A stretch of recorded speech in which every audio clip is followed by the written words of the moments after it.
wishes to all of you. Social Science, India and the Contemporary World 2. Textbook in History for Class 10. Section 2. Livelihoods, Economies and Societies. The making of a global world. Take a look at figure 1. Image of a ship on a memorial stone, Goa Museum. 10th century, Common Era. From the 9th century, images of ships appear regularly in memorial stones found in the western coast, indicating the significance of oceanic trade. The pre-modern world. When we talk of globalization, we often refer to a economic system that has emerged since the last 50 years or so.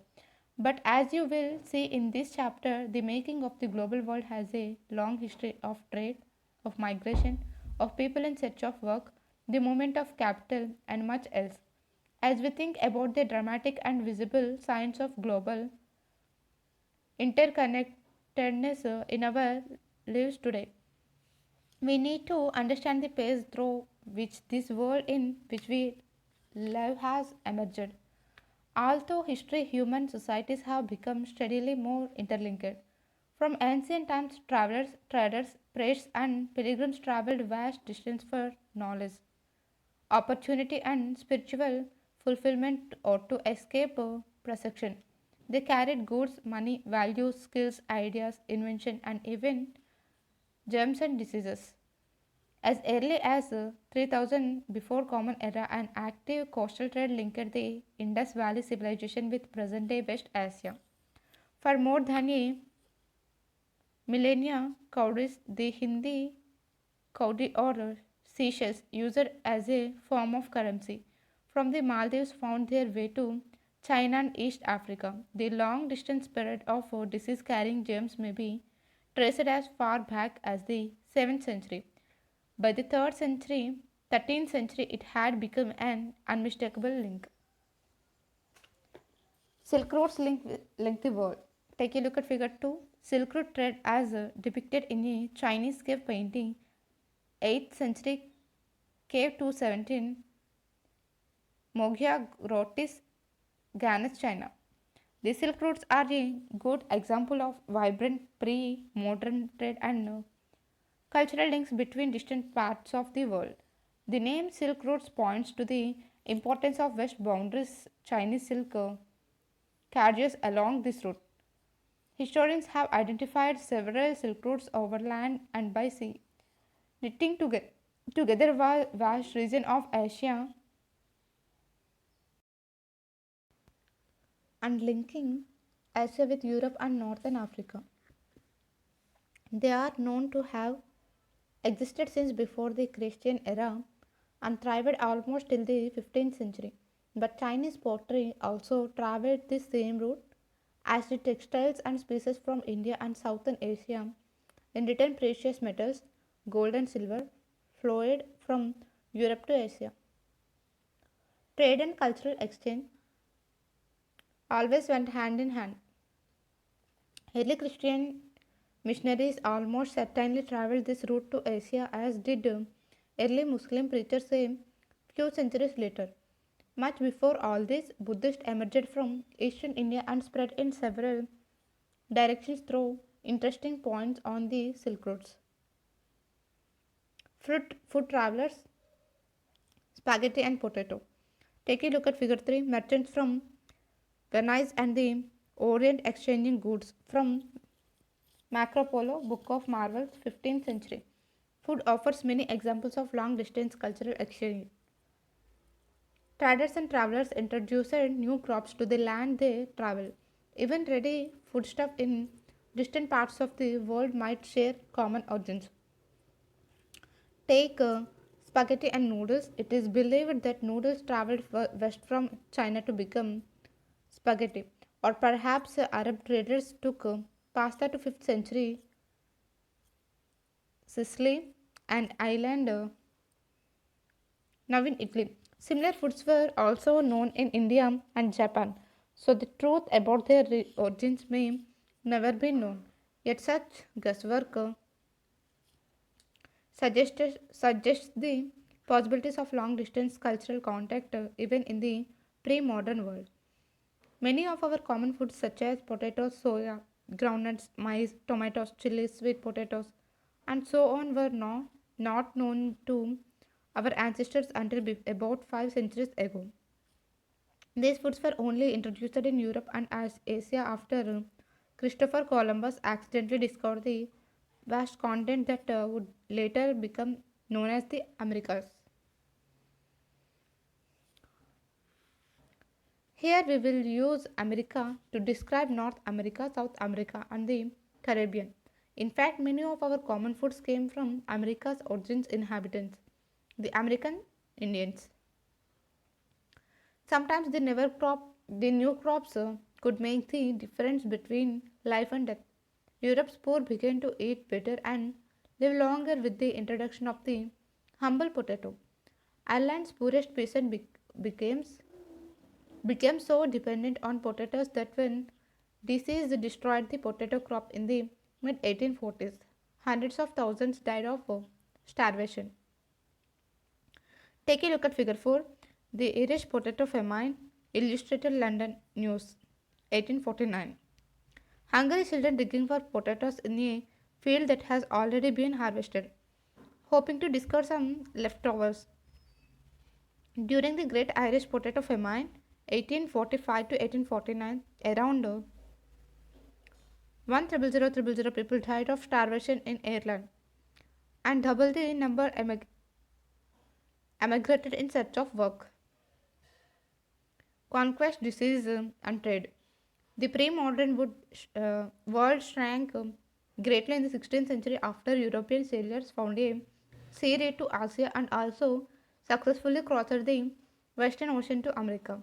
For centuries before, the Indian Ocean had known a bustling trade with goods, people, knowledge, customs, etc. Crisscrossing in its waters, the Indian subcontinent was central to these flows and a crucial point in their new networks. The entry of the Europeans helped expand or redirect some of these flows towards Europe. Before its discovery, Americans had been cut off from regular contact with the rest of the world for millions of years. But from the 16th century, its vast lands and abundant crops and minerals began to transform trade and lives everywhere. Precious metals, particularly silver, from mines located in present day Peru and Mexico, also enhanced Europe's wealth and financed its trade with Asia. Legend spread in 17th century Europe about America's fabled wealth. Many expeditions set off in search of Dorada, the fabled city of gold. The Portuguese and Spanish conquest and colonization of America was decisively underway by the mid 16th century. European conquest was not just a result of superior firepower. In fact, the most powerful weapon of the Spanish conquerors was not a conventional military weapon at all. It was the germs such as those of smallpox that they carried on their person. Because of their long isolation, America's original inhabitants had no immunity against these diseases that came from Europe. Smallpox, in particular, provided a deadly killer. Once introduced, it spread deep into the continent ahead even of any Europeans reaching there. It killed and decimated whole communities, paving the way for conquest. New words: dissenter, one who refuses to accept established beliefs and practices. Discuss. Explain what we mean, what we say that the world shrank in the 1500s. Take a look at figure 1, slaves for sale, New Orleans, Illustrated London News, 1851. A prospective buyer carefully inspected slaves lined up before the auction. You can see two children along with four women and seven men in top hats and suits waiting to be sold. To attract buyers, slaves were often dressed in their best clothes. Guns could be bought or captured and turned against the invaders, but not diseases such as the smallpox to which the conquerors were mostly immune. Until the 19th century, poverty and hunger were common in Europe. Cities were crowded and deadly diseases were widespread. Religious conflicts were common and religious dissidents were persecuted. Thousands therefore fled Europe for America. Here, by the 18th century, plantations worked by slaves captured in Africa were growing cotton and sugar for European markets. Until well into the 18th century, China and India were among the world's richest countries. They were also preeminent in Asian trade. However, from the 15th century, China is said to have restricted overseas contacts and retreated into isolation. China's reduced role and the rising importance of the Americas gradually moved the center of world trade westwards.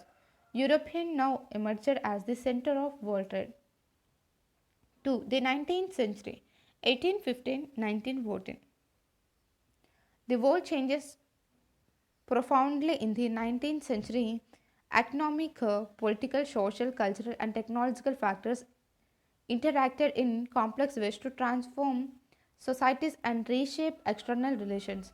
Economists identify three types of movements or flows within international economic exchanges. The first is the flow of trade, which in the 19th century referred largely to trade in goods, example, cloth or wheat. The second in the flow of labor, the migration of people in search of employment. The third is the movement of capital for short term of long term investments over long distances.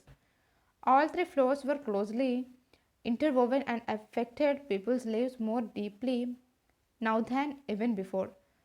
The interconnections could sometimes be broken. For example, labor migration was often more restricted than goods or capital flows. Yet it helps us understand the 19th century world economy better if we look at the three flows together. A world economy takes shape. A good place to start is the changing pattern of food production and consumption in industrial Europe. Traditionally, countries like to be self-sufficient in food, but in 19th century Britain, self-sufficiency in food meant lower living standards and social conflict. Why was this so? Population growth from the late 18th century had increased the demand for food grains in Britain. As urban centers expanded and industry grew, the demand for agriculture products went up, pushing up food grains prices. Under pressure from landed groups, the governments also restricted the import of corn. The laws allowing the government to do this were commonly known as the corn laws. Unhappy with high food prices, industrialists and urban dwellers forced the abolition of the corn laws. After the corn laws were scrapped, food could be imported into Britain Britain more cheaply than it could produce it within the country. British agriculture was unable to compete with imports. Vast areas of land were now left uncultivated, and thousands of men and women were thrown out of work. They flocked to the cities or migrated overseas.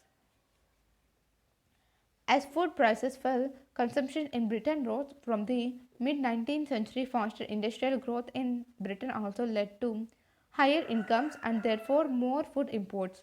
Around the world, in Eastern Europe, Russia, America, and Australia, lands were cleared and food production expanded to meet the British demand. It was not enough merely to clear lands for agriculture. Railway were needed to link the agriculture regions to the ports. New harbours had to be built and old ones expanded to ship the new cargoes. Peoples had to settle on the lands to bring them under cultivation. This meant building homes and settlements. All these activities in turn required capital and labor.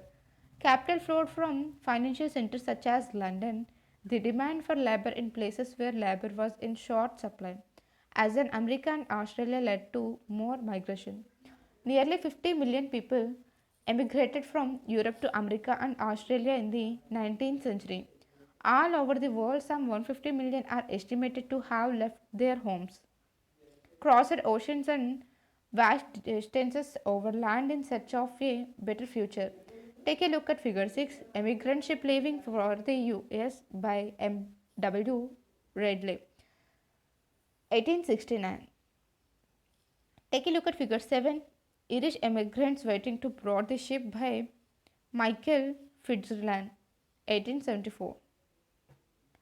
Thus, by 1890, a global agriculture economy had taken shape, accompanied by complex changes in labor movements, patterns, capital flows, ecologies, and technology. Food no longer came from the nearby village or town, but from thousands of miles away. It was not grown by a peasant tilling his own land, but by an agriculture worker perhaps recently arrived, who was now working on a large farm that only a generation ago had most likely been a forest. It was transported by railway, built for that very purpose, and by ships which were increasingly manned in these decades by low paid workers from Southern Europe, Asia, Africa, and the Caribbean.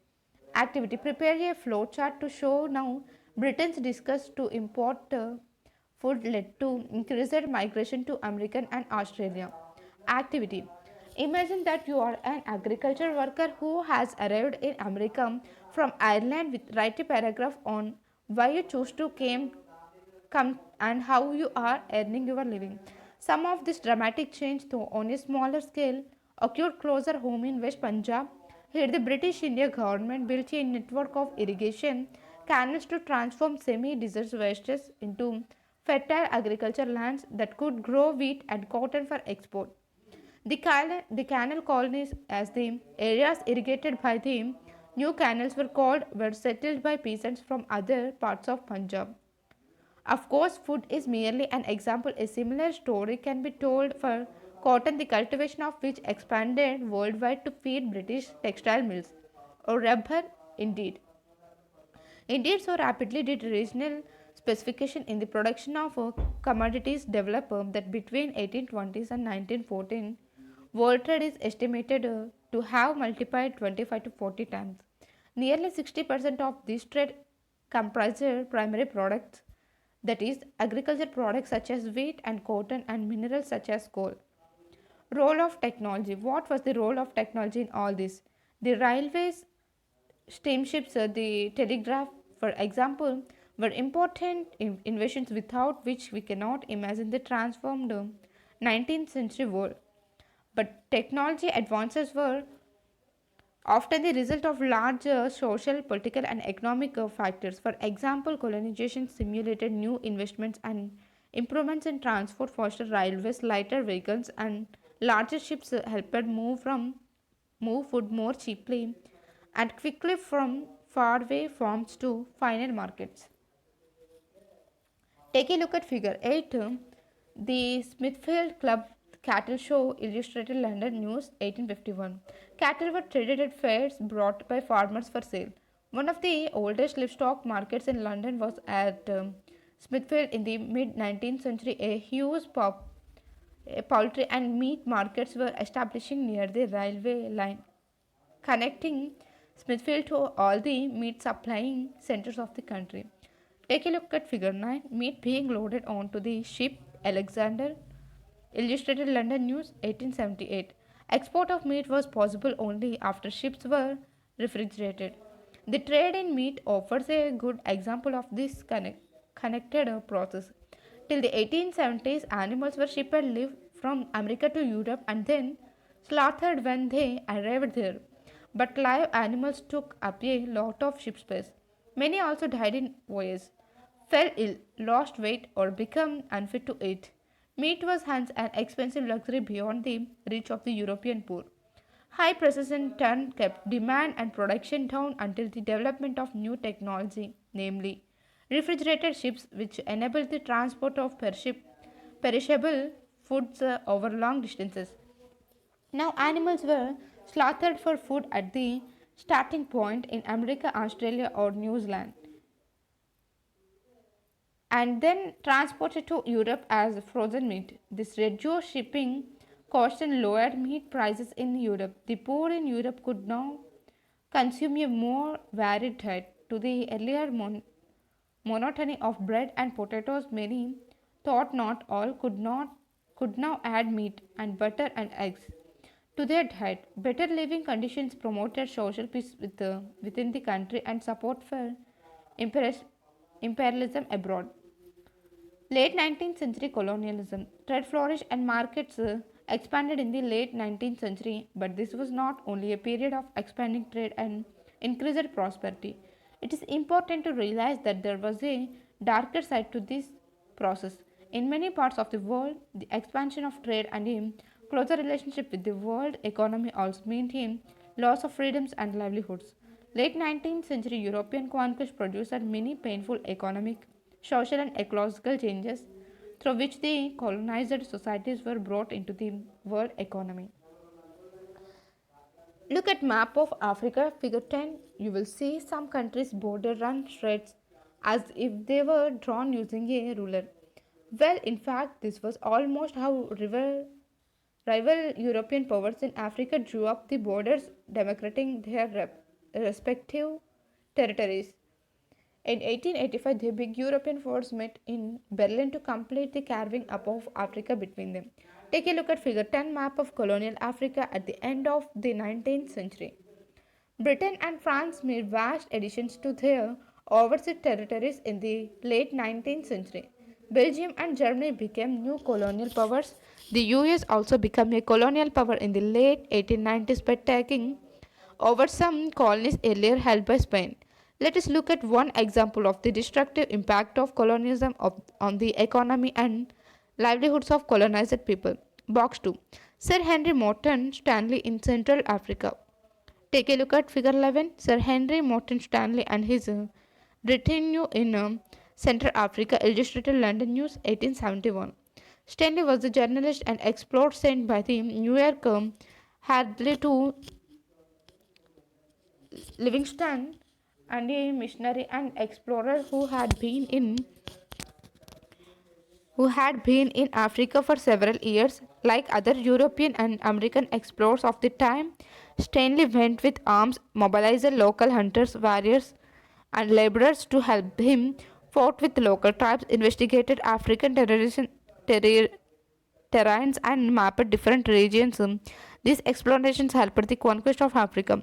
Geographic explorations were not driven by an innocent search for scientific information. They were directly linked to imperial projects. Rinderpest or the cattle plague. Take a look at figure 12, transport to the Transvaal gold mines, the graphic, 1887. Crossing the Wilk River was the quickest methods of transport to the gold fields to Transvaal. After the discovery of gold in Witwatersrand, Europeans rushed to the region despite their fear of disease and death and the difficulties of the journey. By the 1890s, South Africa contributed over 20% of the world gold production. In Africa, the 1890s, fast spreading disease of cattle plague or rinderpest had a terrifying impact on people's livelihoods and the local economy. This is a good example of the widespread European imperial impact on colonized societies. It shows how, in this era of conquest, even a disease affecting cattle reshaped the lives and fortunes of thousands of people and their relations with the rest of the world. Historically, Africa had abundant land and a relatively small population for centuries. Land and livestock sustained Africa's livelihoods, and people rarely worked for a wage. In late 19th century Africa, there were few consumer goods that wages could buy. If you had been in African processing land and livestock, and there was plenty of both, you too would have seen little reason to work for a wage. In the late 19th century, Europeans were attracted to Africa due to its vast resources of land and minerals. Europeans came to Africa hoping to establish plantations and mines to produce crops and minerals for export to Europe. But there was an unexpected problem, a shortage of labor willing to work for wages. Employers used many methods to recruit and retain labor. Heavy taxes were imposed, which could be paid only by working for wages on plantation and mines. Inheritance laws were changed so that. Take a look at figure 13. Diggers at work in the Transverse gold fields in South Africa, the graphic 1875. Peasants were displaced from land. Only one member of a family was allowed to inherit land, as a result of which the others were pushed into the labor market. Mine workers were also confined in compounds and not allowed to move about freely. Then came rinderpest, a devastating cattle disease. Rinderpest arrived in Africa in the late 1880s. It was carried by infected cattle imported from British Asia to feed the Italian soldiers invading Eritrea in East Africa. Entering Africa in the east, rinderpest moved west like forest fire, reaching Africa's Atlantic coast in 1892. It reached the Cape African southmost tip 5 years ago. Along the way, rinderpest killed 90% of the cattle. The loss of cattle destroyed African livelihoods. Planters, mine owners, and colonial governments now successfully monopolized what scarce cattle resources remained. To strengthen their power and to force African into the labor market. Control over the scarce resources of cattle enabled European colonists to conquer and subdue Africa. Similar stories can be told about the impact of Western conquest on other parts of the 19th century world. New words: indentured labor, a bonded labor under contract to work for an employer for a specific amount of time to pay off his passage to a new country or home. Indentured labor migration from India. The example of indentured labor migration from India also illustrates the two-sided nature of the 19th century world. It was a world of faster economic growth as well as great mystery, higher incomes for some and poverty for others, technological advances in some areas and new forms of correction in others. In the 19th century, hundreds of thousands of Indians and Chinese laborers went to work on plantations, in mines, and in road and railway construction projects around the world. In India, indentured laborers were hired under contracts which promised return travel to India after they had worked 5 years on their employer's plantation. Most Indian indentured workers came from the present day regions of eastern Uttar Pradesh, Bihar, central India, and the dry districts of Tamil Nadu. In the mid 19th century, these regions experienced many changes. Cottage industries declined, land rents rose, lands were cleared for mines and plantations. All this affected the lives of the poor. They failed to pay their rents, became deeply indebted, and were forced to migrate in search of work. Take a look at figure 14. Indian indentured laborers is a cocoa plantation in Trinidad, early 19th century. The main destination of Indian indentured migrants were the Caribbean island, mainly Trinidad, Guyana, and Suriname. Mauritius and Fiji closer home, Tamil migrants went to Ceylon and Malaya. Indentured workers were also recruited for tea plantations in Assam. Recruitment was done by agents engaged by employers and paid a small commission. Many migrants agreed to take up work hoping to escape poverty or oppression in their home villages. Agents also tempted the prospective migrants by providing false information about final destinations, modes of travel, the nature of the work, and living and working conditions. Often, migrants were not even told that they were to embark on a long sea voyage. Sometimes, agents even forcibly abducted less willing migrants. 19th century industry has been described as a new system of slavery. On arrival at the plantations, laborers found conditions to be different from what they had imagined. Living and working conditions were harsh and there were few legal rights. Discuss the importance of language and popular traditions in the creation of national identity. Take a look at figure 15. Indentured laborers photographed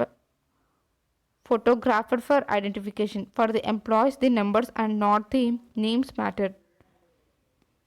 But workers discovered their own ways of surviving. Many of them escaped into the wilds, though if cat they faced severe punishment, others developed new forms of individual and collective self-expression, blending different cultural forms, old and new. In Trinidad, the annual Muharram procession was transformed into a riotous carnival called Hose for Imam Hussein, in which workers of all races and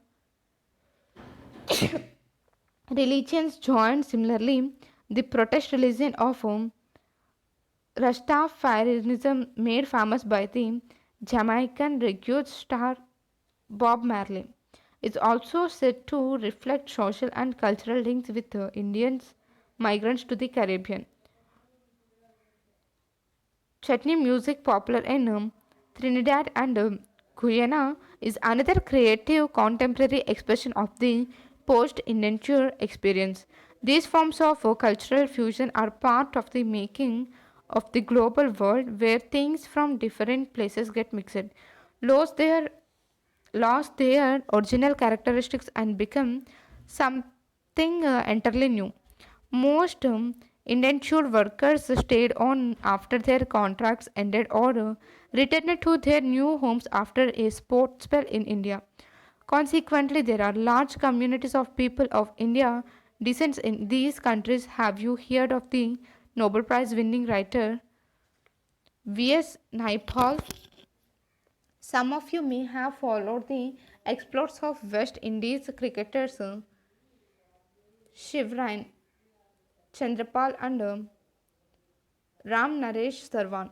If you have wondered why their names sound vaguely Indian, the answer is that they are descended from indentured labor migrants from India. Take a look at figure 16, a contract from of an indentured laborers. From the 1900s, India's nationalist leaders began opposing the system of indentured labor migration as abusive and cruel. It was abolished in 1921, yet for a number of decades afterwards, descendants of Indian indentured workers, often thought of as coolies, remained an uneasy minority in the Caribbean islands. Some of Nepal's early novels captured their sense of loss and alienation. Source A. The testimony of an indentured laborer. Extract from the testimony of Ram Narayan Tiwari, an indentured laborer who spent 10 years on Demerara in the early 20th century. In spite of my best efforts, I could not properly do the works that were allotted to me. In a few days, I got my hands bruised all over, and I could not go to work for a week, for which I was prosecuted and sent to jail for 14 days. New immigrants find the task allotted to them extremely heavy and cannot complete them in a day. Deductions are also made from wages if the work is considered to have been done unsatisfactorily. Many people cannot therefore earn their full wages and are punished in various ways. In fact, the laborers have to spend their period of indenture in great trouble. Source: Department of Commerce and Industry, Immigration Branch, 1916. Indian enterprises abroad. Growing food and other crops for the world market required capital. Large plantations could borrow if it from banks and markets. But what about the humble peasants? Enter the Indian banker. Do you know of the Shikaripuri Shroffs and Nattukotai Chattars. They were amongst the many groups of bankers and traders who financed export agriculture in Central and Southeast Asia, using either their own funds or those borrowed from European banks.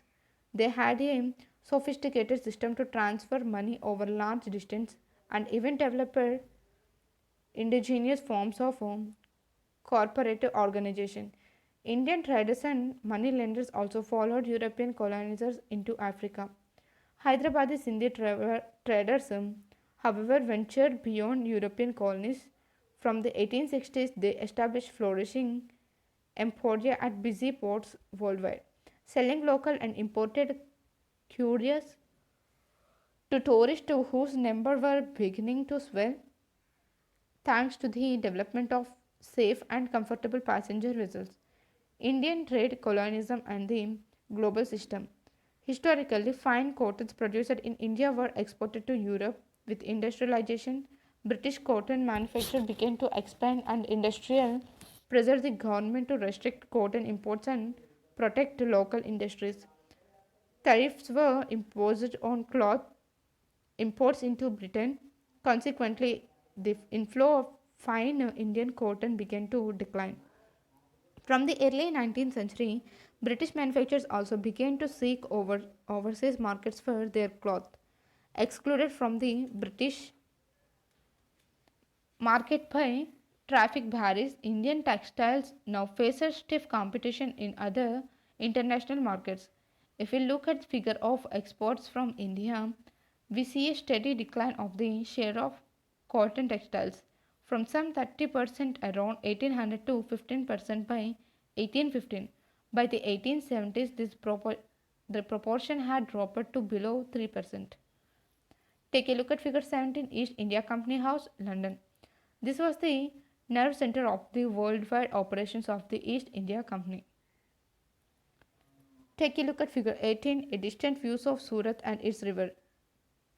All through the 17th and early 18th centuries, Surat remained the main center of overseas trade in the Western India Ocean. What then did India export? The figures again tell a dramatic story. While exports of manufactures declined rapidly, export of raw materials increased equally fast. Between 1812 and 1871, the share of raw cotton exports rose from 5% to 35%. Indigo used for dyeing cloth was another important export for many decades. And as you have read last year, opium shipments to China grew rapidly from the 1820s to become for a while India's single largest export. Britain grew opium in India and exported it to China, and with the money earned through the sale, it financed its tea and other imports from China. Over the 19th century, British manufacturers flooded the Indian market. Food grain and raw material exports from India to Britain and the rest of the world increased, but the value of British exports to India was much higher than the value of British imports from India. Thus, Britain had a trade surplus with India. Britain used the surplus to balance its trade deficits with other countries, that is, with countries from which Britain was importing more than it was selling to. This is how a multilateral settlement system works. It allows one country defect with another country to be settled by its surplus with a third country. By helping Britain balance its defects, India played a crucial role in the late 19th century world economy. Britain's trade surplus in India also helped pay the so called home charges that included private remittance home by British officials and traders, interest payments on India's external debt and pensions of British officials in India. Take a look at figure 19, the trade routes that linked India to the world at the end of the 17th century. 3. The interwar economy. The First World War 1914 to 18 was mainly fought in Europe, but its impact was felt around the world. Notably for our concerns in this chapter, it plunged the first half of the 12th century into a crisis that took over 3 decades of overcome. During this period, the world experienced widespread economic and political instability and another catastrophic war. Wartime transformations. The First World War, as you know, was fought between two power blocs. On the one side were the allies, Britain, France, and Russia, later joined by the US. And on the opposite side were the Central Powers, Germany, Australia, Hungary, and Ottoman Turkey. When the war began in August 1914, many governments thought it would be over by Christmas. It lasted more than 4 years. The First World War was a war like no other before. The fighting involved the world's leading industrial nations which now harnessed the vast powers of a modern industry to inflict the greatest possible destruction on their enemies. This war was thus the first modern industrial war. It saw the use of machine guns, tanks, aircraft, chemical weapons, etc. On a massive scale, these were all increasingly products of modern large scale industry. To fight the war, millions of soldiers had to be recruited from around the world and moved to the frontiers on large ships and trains. The, scale, the scales of death and destruction 9 million dead and 20 million injured was unthinkable before the industrial age without the use of industrial arms. Most of the killed and maimed were men of working age. These deaths and injuries reduced the able-bodied, able-bodied workforce in Europe. With fewer number within the family, household incomes declined after the war. During the war, industries were restricted to produce war-related goods. Entire societies were also recognized for war. As men went to battle, women stepped in to undertake jobs that earlier only men were expected to do. Take a look at figure 20. Workers in a munition factory during the First World War. Production of armaments increased rapidly to meet war demands. The war led to the snapping of economy links between some of the world's largest economic powers, which were now fighting each other to pay for them. So, Britain borrowed large sums of money from US banks as well as the US public. Thus, the war transformed the US from being an international debtor to an international creditor. In other words, at the war's end, the US and its citizens owned more overseas assisted the foreign governments and citizens owned in the US. Post-war recovery. Post-war economic recovery proved difficult. Britain, which was the world's leading economy in the pre-war period, in particular faced a prolonged crisis. While Britain was preoccupied with war, industries had development in India and Japan. After the war, Britain found it difficult to recapture its earlier position of dominance in the Indian market and to compete with Japan internationally. Moreover, to finance war expenditures, Britain had borrowed liberally from the US. This meant that at the end of the war, Britain was burdened with huge external debts.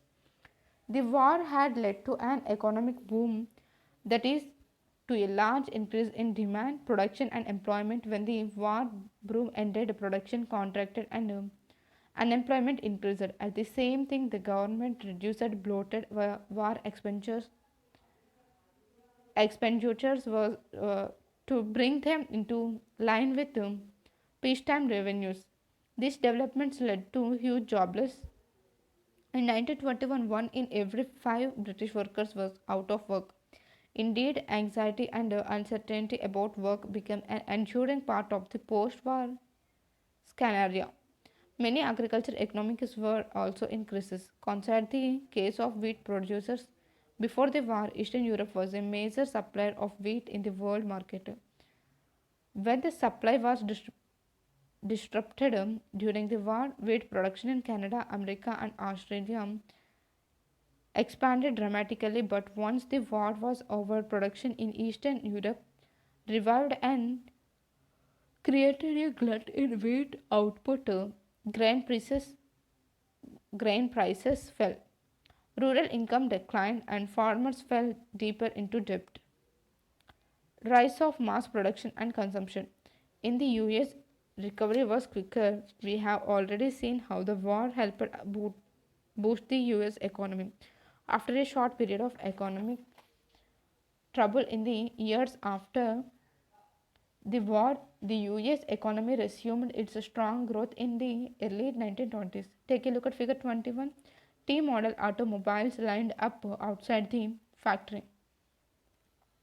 One important features of the US economy of the 1920s was mass production. The move towards mass production had begun in the late 19th century, but in the 1920s it became a characteristic feature of industrial production in the US. A well-known pioneer of mass production was the car manufacturer Henry Ford. He adapted the assembly line of a Chicago slaughterhouse in which slaughtered animals were picked apart by butchers as they came down a conveyor belt to his new car plant in Detroit. He realized that the assembly line method would allow a faster and cheaper way of producing vehicles. The assembly line forced workers to repeat a single task mechanically and continuously, such as fitting a particular part to the car at a pace dictated by the conveyor belt. This was a way of increasing the output per worker by speeding up the pace of work. Standing in front of a conveyor belt, no worker could afford to delay the motions, take a break, or even have a friendly word with a workmate. As a result, Henry Ford's cars came off the assembly line at 3-minute intervals, a speed much faster than that achieved by previous methods. The T model Ford was the world's first mass produced car. At first, workers at the Ford factory were unable to cope with the stress of working on assembly lines in which they could not control the pace of work. So they quit in large numbers. In desperation, Ford doubled the daily wage to $5 in January 1914. At the same time, he banned trade unions from operating in his plants. Henry Ford recovered the high wages by repeatedly speeding up the production line and forcing workers to work ever harder. So much so he would soon describe his decision to double the daily wages as the best cost cutting decisions he had ever made. Fordist industrial practices soon spread in the US. They were also widely copied in Europe in the 1920s. Mass production lowered cost and prices of engineered goods. Thanks to higher wages, more workers could now afford to purchase durable consumer goods such as cars. Car production in the US rose from 2 million in 1919 to more than 5 million in 1929. Similarly, there was a spurt in the purchase of refrigerators, washing machines, radios, gramophone players, all through a system of hire purchase, that is, on credit repaid in weekly or monthly installments. The demand for refrigerators, washing machines, etc. was also fueled by a boom in house construction and home ownership, financed once again by loans. The housing and consumer boom of the 1920s created the basics of prosperity in the US. Large investments in housing and household goods seemed to create a cycle of higher employment and incomes, rising consumption demand, more investment, and at more employment and incomes. In 1923, the US resumed exporting capital to the rest of the world and became the largest overseas lender. US imports and capital exports also boosted European recovery and world trade and income growth over the next 6 years. All this, however, proved too good to last. By 1929, the world would be plunged into a depression such as it had never experienced before. The Great Depression. The Great Depression began around 1929 and lasted till the mid 1930s. During this period, most parts of the world experienced catastrophic declines in production, employment, incomes, and trade. The exact timing and impact of the depression varied across countries, but in general, agriculture regions and communities were the worst affected. This was because a fall in agriculture prices was greater and more prolonged than that in the prices of industrial goods. The depression was caused by a combination of several factors. We have already seen how fragile the post war world economy was. First, agriculture overproduction remained a problem. This was made worse by falling agricultural prices. As prices slumped and agriculture incomes declined, farmers tried to expand production and bring a large volume of produce to the market to maintain their overall income. This worsened the glut in the market, pushing down prices even further. Farm produce rotted for a lack of buyers. Take a look at figure 22, migrant agriculture workers' family, homeless and hungry during the Great Depression, 1936. Courtesy, Liberty of Congress, Prints and Photographs Division. Many years later, Dorothea Lange, the photographer who shot this picture, recalled recollected the moment of her encounter with the hunger mother. I saw an oppressed and hunger and desperate mother as if drawn by a magnet. I did not ask her name or her history. She told me her age, that she was 32. She said that she and her 7 children had been living on frozen vegetables from the surrounding fields and birds that the children killed. There she sat with her children huddled around her and seemed to know that my pictures might help her, and so she helped me. From Popular Photography, February 1960.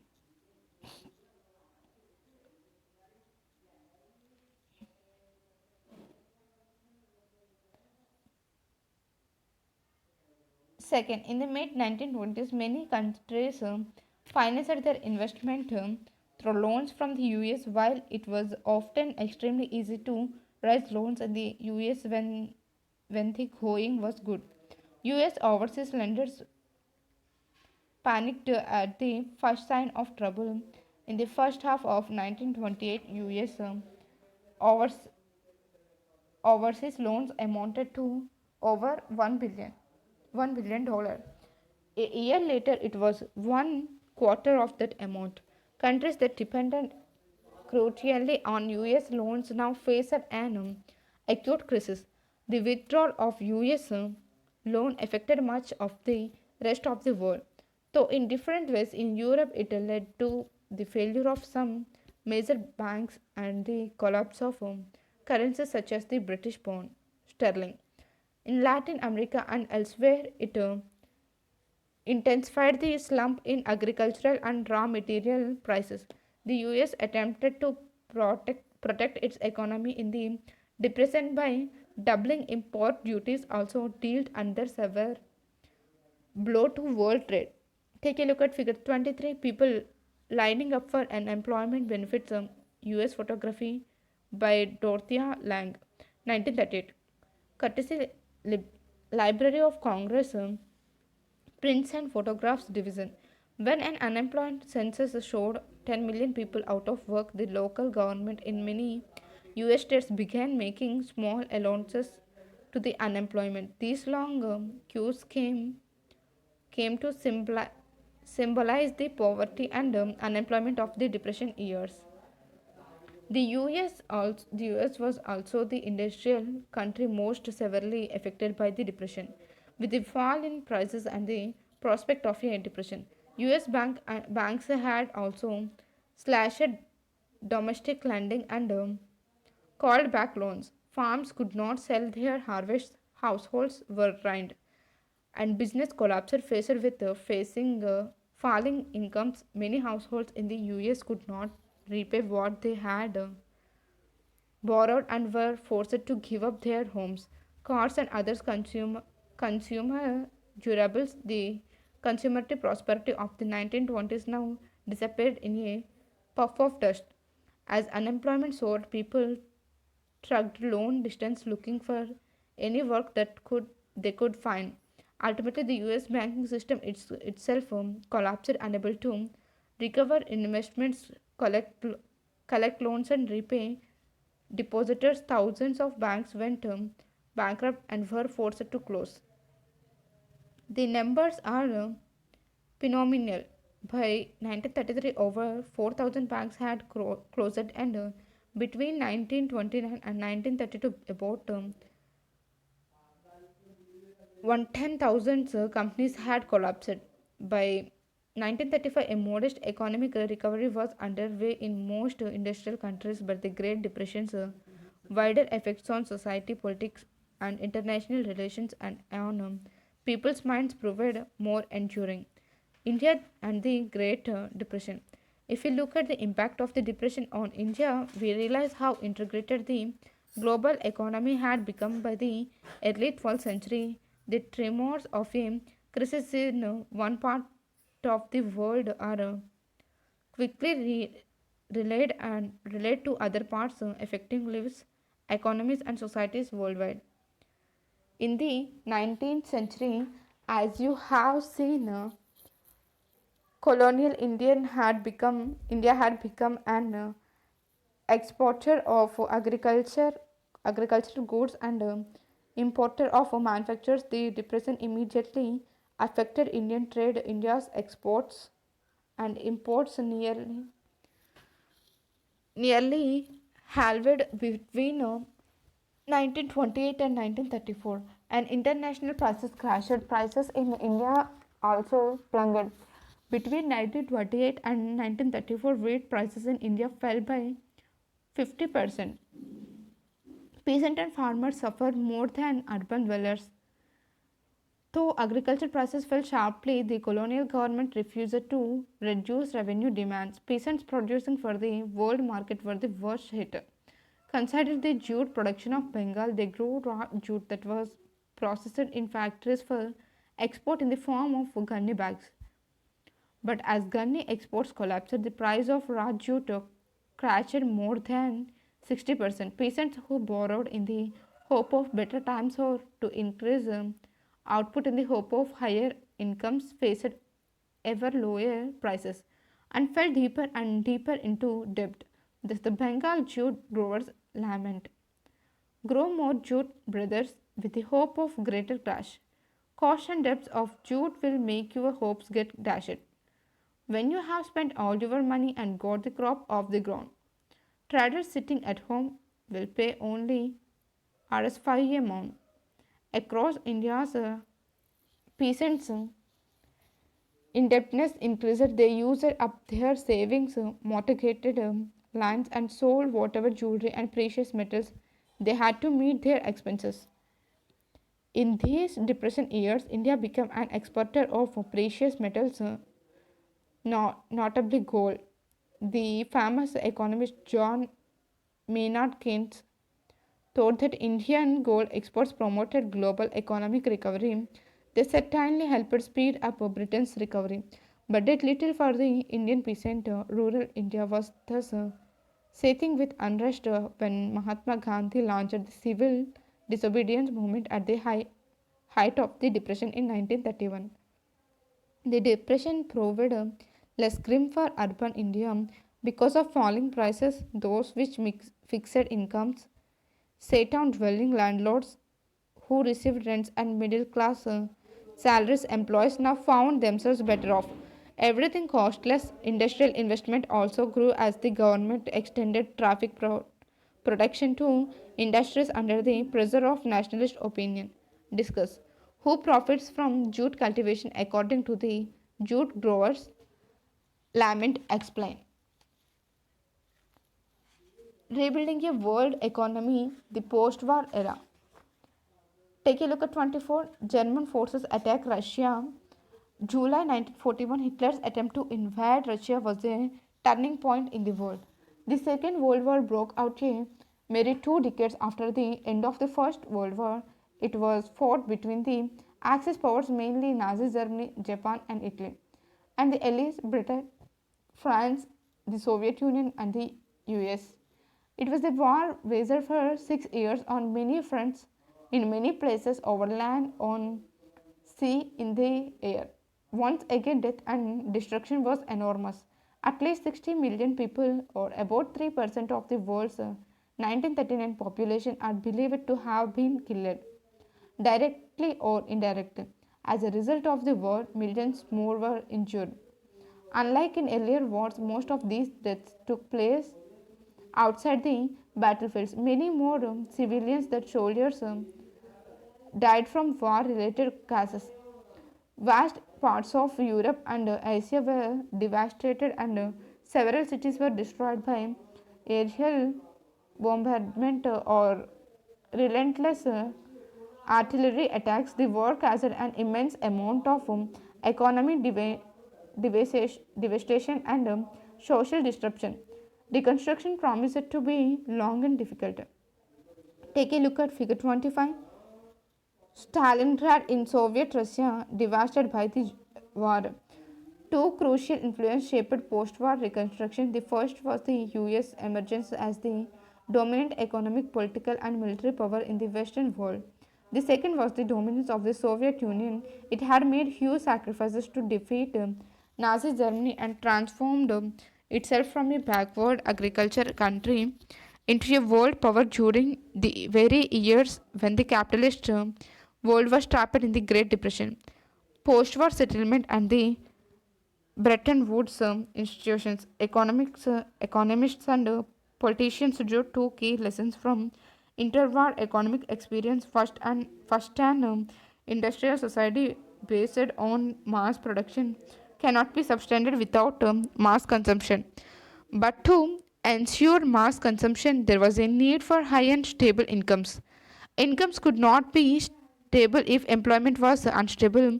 The stable incomes also required steady full employment. But markets alone could not guarantee full employment. Therefore, governments would have to step in to minimize fluctuations of price, output and employment. Economic stability could be ensured only through the intervention of the government. Take a look at figure 26, Mount Washington Hotel situated in Bretton Woods, US. This is the place where the famous conference was held. Discuss. Briefly summarize the two lessons learned by economists and politicians from the interwar economic experience.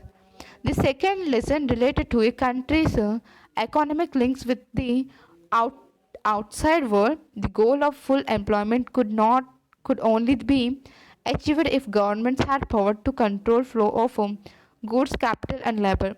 Thus, in brief, the main aim of the post-war international economic system was to preserve economic stability and full employment in the industrial world. Its framework was agreed upon at the United Nations Monetary and Financial Conference held in July 1944 at Bretton Woods in New Hampshire, USA. The Bretton Woods Conference established the International Monetary Fund (IMF) to deal with external surpluses and deficits of its member nations. The International Banks for Reconstruction and Development, popularly known as the World Bank, was set up to finance post-war reconstruction. The IMF and the World Bank are referred to as the Bretton Woods institutions or sometimes the Bretton Woods twins. The post-war international economic system is also often described as the Bretton Woods system. The IMF and the World Bank commenced financial operations in 1947. Decision making in these institutions is controlled by the Western industrial powers. The US has an effective right of veto over key IMF and World Bank decisions. The international monetary system is the system linking national currencies and monetary system. The Bretton Woods system was based on fixed exchange rates. In this system, national currencies, for example, the Indian rupee, were pegged to the dollar at a fixed exchange rate. The dollar itself was anchored to gold at a fixed price of 35 per ounce of gold. The early post war years, the Bretton Woods system inaugurated an era of unprecedented growth of trade and incomes for the Western industrial nations and Japan. World trade grew annually at over 8% between 1950 and 1970 and incomes at nearby 5%. The growth was also mostly stable, without larger fluctuations for much of this period. The unemployment rate, for example, averaged less than 5% in most industrial countries. These decades also saw the worldwide spread of technology and enterprise. Developing countries were in a hurry to catch up with the advanced industrial countries. Therefore, they invested vast amounts of capital importing industrial plant and equipment featuring modern technology. Box 4. What are MNCs? Multinational corporation MNCs are large companies that operate in several countries at the same time. The first MNCs were established in the 1920s. Many more came up in the 1950s and 1960s as US business expanded worldwide, and Western Europe and Japan also recovered to become powerful industrial economies. The worldwide spread of MNCs was a notable feature of the 1950s and 1960s. This was partly because high import tariffs imposed by different governments forced MNCs to locate their manufacturing operations and become domestic producers in as many countries as possible. New words: tariff, tax imposed on a country imports from the rest of the world. Are levied at the point of entry, that is, at the border or the airport. Decolonization and Independence. When the Second World War ended, large parts of the world were still under European colonial rule. Over the next 2 decades, most colonies in Asia and Africa emerged as free, independent nations. They were, however, overburdened by poverty and a lack of resources, and their economies and societies were handicapped by long periods of colonial rule. The IMF and the World Bank were designed to meet the financial needs of the industrial countries. They were not equipped to cope with the challenge of poverty and lack of development in the former colonies. But as Europe and Japan rapidly rebuilt their economies, they grew less dependent on the IMF and the World Bank. Thus, from the late 1950s, the Bretton Woods institutions began to shift their attention more towards developing countries. As colonies, many of the less developed regions of the world had been part of Western empires. Now, ironically, as newly independent countries facing urgent pressures to lift their population out of poverty, they came under the guidance of international agencies dominated by the former colonial powers. Even after many years of decolonization, the former colonial powers still controlled vital resources such as minerals and land in many of their former colonies. Large corporations of other powerful countries, for example the US, also often managed to secure rights to exploit developing countries' natural resources very cheaply. At the same time, most developing countries did not benefit from the fast growth the Western economies experienced in the 1950s and 1960s. Therefore, they organized themselves as a group, the Group of 77 or G77, to demand a new international economic order. NEO. By the NEO, they meant a system that would give them real control over their natural resources, more development assistance, fairer prices for raw materials, and better access for their manufactured goods in developed countries' markets. End of Bretton Woods and the beginning of globalization. Despite years of stable and rapid growth, not all was well in this post-war world. From the 1960s, the rising cost of its overseas involvements weakened the US finance and competitive strength. The US dollar now no longer commanded confidence as the world's principal currency. It would not maintain its value in relation to gold. This eventually led to the collapse of the system of fixed exchange rates and the introduction of a system of floating exchange rates. New words: exchange rates. They link national currencies for purpose of international trade. There are broadly two kinds of exchange rates: fixed exchange rate and floating exchange rate. Fixed exchange rates. When exchange rates are fixed and governments intervene, intervene to prevent movements in them. Flexible or floating exchange rates. These rates fluctuate depending on demand and supply of currencies in foreign exchange markets, in principle without interference by governments. From the mid 1970s, the international financial system also changed in important ways. Earlier, developing countries could turn to international institutions for loans and development assistance, but now they were forced to borrow from Western commercial banks and private lending institutions. This led to periodic debt crises in the developing world and lower incomes and increased poverty, especially in Africa and Latin America. The industrial world was also hit by unemployment that began rising from the mid 1970s and remained high until the early 1990s. From the late 1970s, MNCs also began to shift production operations to low-wage Asian countries. China had been cut off from the post-war world economy since its revolution in 1949, but new economic policies in China and the collapse of the Soviet Union and Soviet-style communism in Eastern Europe brought many countries back into the fold of the world economy. Wages were relatively low in countries like China, thus, they became attractive destinations for investment by foreign MNCs competing to capture world markets. Have you noticed that most of the TVs,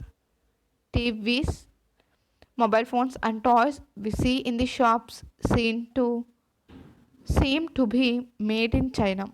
This is because of the low cost structure of the China economy, most importantly, its low wages.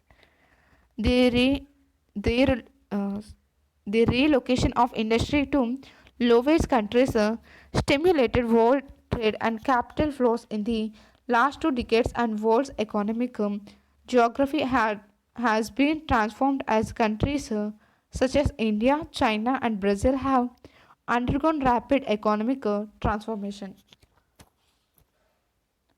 Write in brief. Question number 1. Give 2 examples of different types of global exchange which took place before the 17th century, choosing one example from Asia and one from the Americas. Question number 2. Explain how the global transfer of disease in the pre-modern world helped in the colonization of the Americans.